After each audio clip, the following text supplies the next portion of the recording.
Hello, Sir Patrick. Hello. How much have you enjoyed sending yourself up in things like Extras and Family Guy?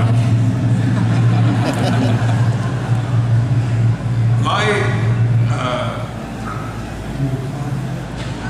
recent casting shift into comedy is the one thing that has brought me more pleasure in recent years than anything else I've done, including some heavyweight productions. It really all started, I guess, when I hosted Saturday Night Live. I wasn't very good at it. I would do it better now. But then I went on to do a guest spot in Frasier, which I enjoyed immensely. And then, out of the blue, Seth MacFarlane invited me to play the role of Avery Bullock in American Dad. And then later on, I'm the voice of Susie, the baby Susie in Family Guy. You know, little baby speaks with my voice. Well, it doesn't speak, it thinks with my voice. And then one day in the little market in Bermondsey, where I live, my phone rang and I answered it, and the voice said, "Patrick, this is Ricky Gervais." And I said, "Oh, yeah. As we always do. I have a friend who does wonderful impersonations." And he said, no, it really is. And I don't know how he got my mobile number, but he asked me to do Extras. And that was, for me, an absolutely unique experience of being myself, and yet not myself, of course, because that's not me. Although I was dating somebody at the time when it aired, and a rather kind of upper-class woman from a very fancy East Coast American family, and she called me one day and said, "I just had a call from my father, who is very upset.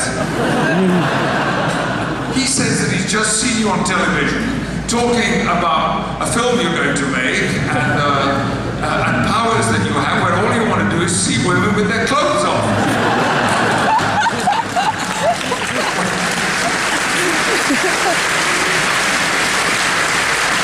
What's going on?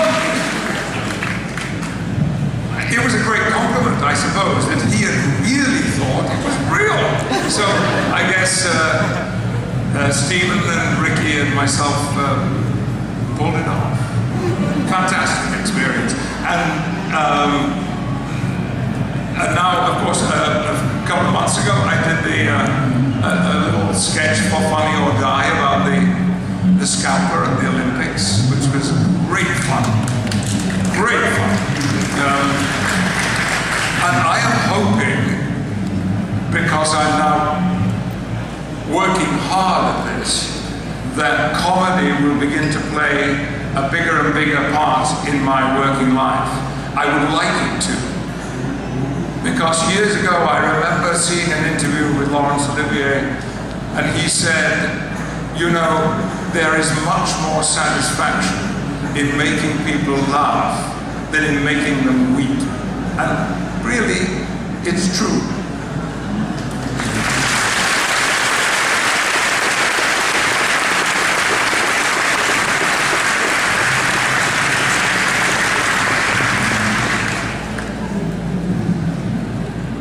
Good afternoon, Patrick. Well, Captain was better out of view, and which one was your favourite to follow?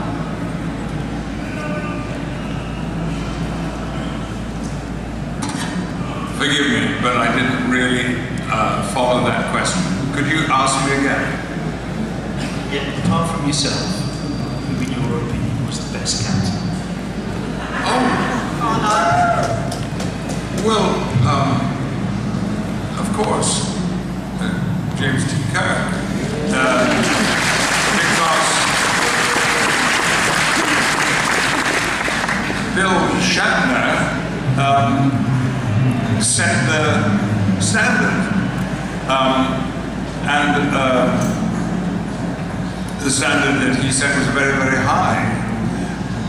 I can't speak for Avery and Kate and Scott, but I know that I had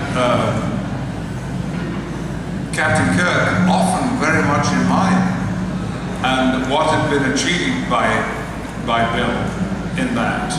And so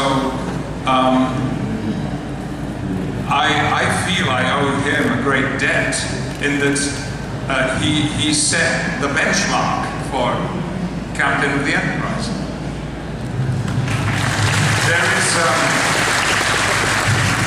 There's a young man down here who's been trying to ask a question. He had his hand up all the time, and you haven't seen him. But I think we should give him a shot because he has been so persistent. Right here. It had better be a good question. Well, thank you very much there, Sir Patrick. First of all, I'd like to say that you were one of my great heroes because, I apologize. Because I've always enjoyed stretching my imagination. You've helped to keep it very flexible with all your classy, salubrious roles that you've played throughout your career. So I was wondering, the roles that you've played, have they been brought to you?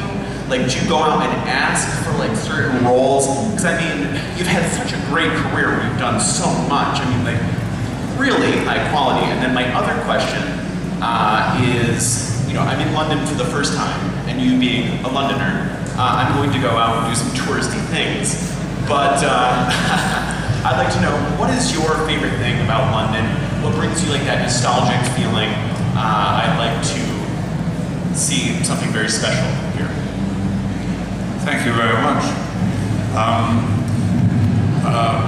For most of my career, I was, to use that phrase which appears in so many actors' contracts, play as cast, which means whatever they tell you you're going to be, and that's it. You don't have any choice. Of course, you have one choice, which is you can say no. But then, for me, the significant change came after Star Trek. Because Star Trek changed my life completely. And I was able to suggest myself, or have myself suggested for roles. I began a production company when I lived in the United States.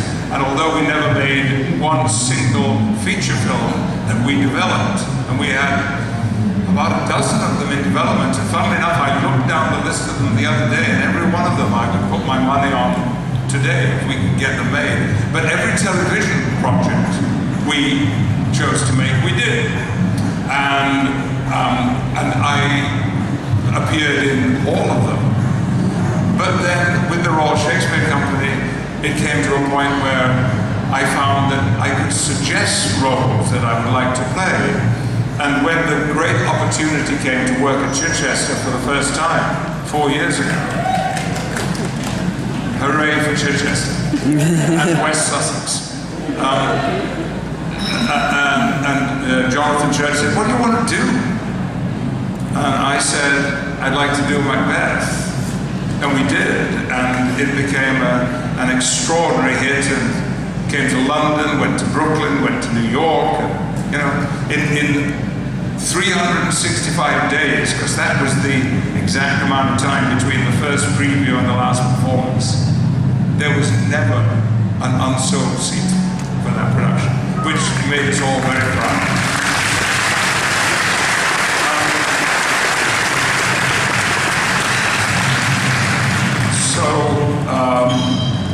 Well, two things.